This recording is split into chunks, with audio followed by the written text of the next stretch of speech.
Надо еще. О. Подожди, я выключу. Ага.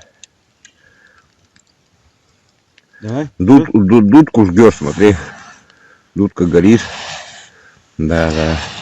О, вообще, видите, приток воздуха какой. Да. Ну, всю рабочую поверхность, короче, сделал.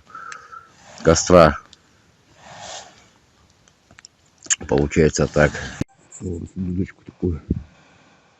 Сейчас посмотрим, как раздуется. Нагибаться не надо. Из реброплодника. О, костер пошел. Эти все грани. Сырое бревно нижнее. Верхнее тоже стоит пародиально. Ну вот и все.